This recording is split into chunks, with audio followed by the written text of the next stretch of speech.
హైదరాబాద్ జాగృతి జనంబాట కార్యక్రమంలో మేము బహదూర్పుర, కారవాన్ అట్లానే చంద్రాయన్గుట్ట కాన్స్టిట్యున్సీలో తిరగబోతా ఉన్నాము.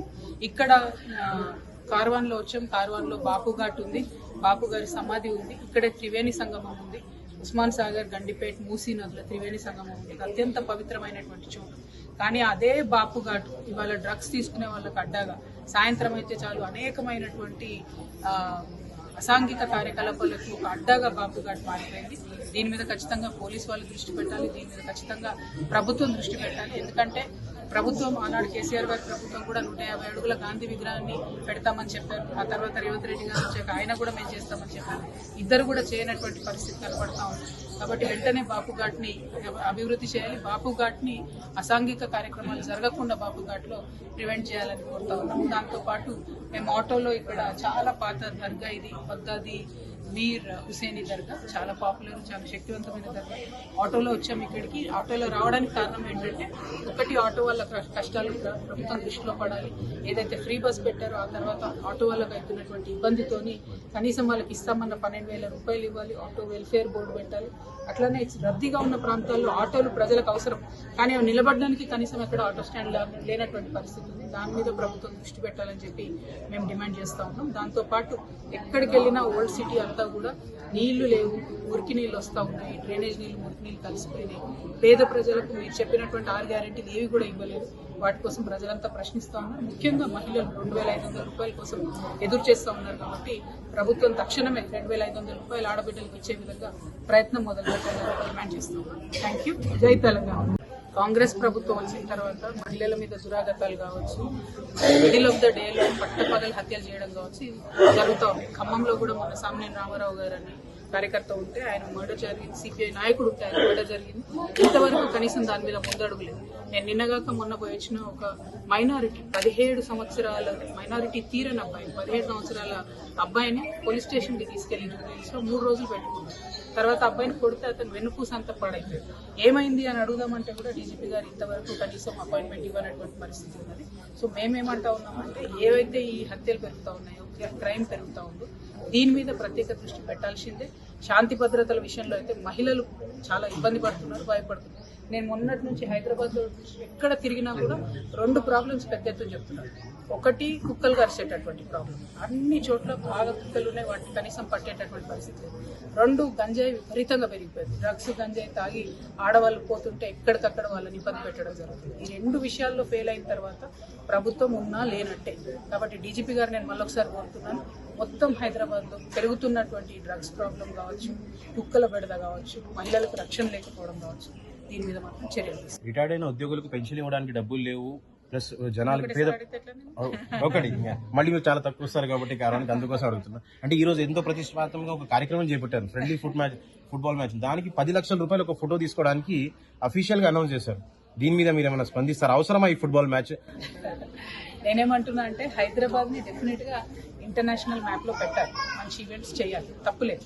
కానీ అట్ ద సేమ్ టైం పేదవాళ్ళని పట్టించుకోకుండా చేసే కార్యక్రమాలు మాత్రం కరెక్ట్ కాదు. ఎక్కడ పోయినా హైదరాబాద్ లో చెత్త పేరుకపోయింది, మంచినీళ్ళు ఇవ్వలేకపోతున్నాం. నువ్వు మంచినీళ్ళు ఇవ్వలేనప్పుడు గ్లోబల్ సిటీ ఎట్లయితే? మంచినీళ్ళు ఇస్తే కదా पीने का पानी दिए तो अब ग्लोबल सिटी बनते, कुछ भी बनते, न्यूयॉर्क बनते, सिंगापुर बनते. जब तक साफ सुथरा पानी नहीं दे पा रहे, अब कुछ भी करो डोंगी है. कौन सा भी गवर्नमेंट होने दो, डेवलपमेंट कैसा हुआ बोले तो पानी आए तो डेवलपमेंट, पानी नहीं आ रहा, उस पर गौर करो. Thank you. आज कारवान कॉन्स्टिट्यूंसी में दौरा कर रहे हैं. पिछले 4 दिनों से हैदराबाद में तेलंगाना जागृति जनमबाटा चल रहा है. हैदराबाद डिस्ट्रिक्ट के 3 कॉन्स्टिट्यूंसीज एक दिन में हम दौरा कर रहे हैं. आज कारवान में है, फिर यहाँ से हम चंद्रायनगुट्टा भी जा रहे हैं और बहादुरपुरा भी जा रहे हैं. 3 कॉन्स्टिट्यूंसीज का आज दौरा है. तो आज पहले कारवान में बाबू घाट हम गए थे. वहाँ पे बीआरएस के सरकार में भी और कांग्रेस के सरकार में भी बहुत सारे वायदे किए थे. लेकिन आज हालत ऐसा है कि बाबू घाट के पास ड्रग्स लेने वाले और अलग अलग इलीगल काम करने वाले रोज वहाँ पे आके वहाँ का माहौल बिगाड़ रहे हैं. लेकिन सरकार कोई भी इंटरेस्ट लेके वहाँ सिक्योरिटी रखने का या फिर वहाँ डेवलपमेंट करने का प्लान नहीं कर रहे. 150 फीट गांधी स्टैचू लगाते बोल के 55 करोड़ रुपए सैंक्शन हुए बोले, आज तक उसके बारे में कोई भी कुछ नहीं हुआ. वहाँ 3 नदियों का संगम है, उस्मान सागर का, मूसी का और गंडीपेट का. ये 3 नदियों का संगम है. बहुत एक पवित्र जगह है, लेकिन वहाँ पे सहूलियत बिल्कुल नहीं है. आज जागृति का जन्म बाटा प्रोग्राम है बोल के वहाँ थोड़ा साफ सफाई हुआ, लेकिन अदरवाइज तो कुछ भी वहाँ साफ नहीं है। बहुत अच्छी जगह है, उसको यूटिलाइज करनी चाहिए, वहाँ का टूरिज्म बढ़ाने की कोशिश करना चाहिए। उसके बाद हम हुजूर बगदाद मीर हुसैनी के पास हाजिरी पेश करने के लिए आए हैं और यहाँ हम दुआ मांग रहे हैं कि तेलंगाना की पूरी आवाम को जो भी मसाइल है, जो भी तकलीफ है, वो उनको दूर करे। और यहाँ हमारे जितने भी दरगाह शरीफ है, इन सब के लिए फ्री करेंट के लिए काम करने का मेरा इरादा है। यहाँ हमने उनसे पूछा और उन्होंने यहाँ के जो हेड प्रीस्ट है उन्होंने एक बहुत अच्छा आइडिया दिया। उन्होंने कहा इंस्टेड ऑफ फ्री करंट आप सोलर देने का कोशिश कीजिए। बहुत अच्छा आइडिया है, चाहे मंदिर होने दीजिए, मस्जिद होने दीजिए, चाहे चर्चेस होने दीजिए, फ्री पावर के लिए अगर गवर्नमेंट फ्री में सोलर में छोटे छोटे लैम्प्स या कुछ भी सप्लाई करेंगे तो बहुत एक अच्छा कदम होगा। अल्टीमेटली तेलंगाना जागृति जन्म बाटा का मकसद ये है कि जो लोगों के मसाइल हैं उनको हम उठाएंगे, सरकार के हुकूमत के नोटिस में वो लेके आएंगे और उनके लिए लड़ेंगे। और आज सबसे ज़्यादा परेशानी हैदराबाद और तेलंगाना भर में, एक तो जो प्रॉमिसेस किए गए खवातीनों से खासकर 2500 रुपीज़ देने का, इंदिरम्मा इल्लू देने का, कुछ भी प्रॉमिसेस में कुछ भी बढ़ावा नहीं है, तो उनको आगे ले जाने के लिए भी हम कोशिश करेंगे। आपने देखा हम ऑटो में भी आए और ऑटो स्टैंड वालों की भी बहुत दिक्कत है, और जब से ये फ्री बस हुआ है ऑटो वालों का जीना तो मुश्किल ही हो गया बिल्कुल। तो फ्री बस है अलग बात है, लेकिन ऑटो वालों के लिए प्रॉमिस किए थे 12,000 रुपीज़ देने का, ऑटो वेलफेयर बोर्ड बनाने का, वो सब फुलफिल करना चाहिए।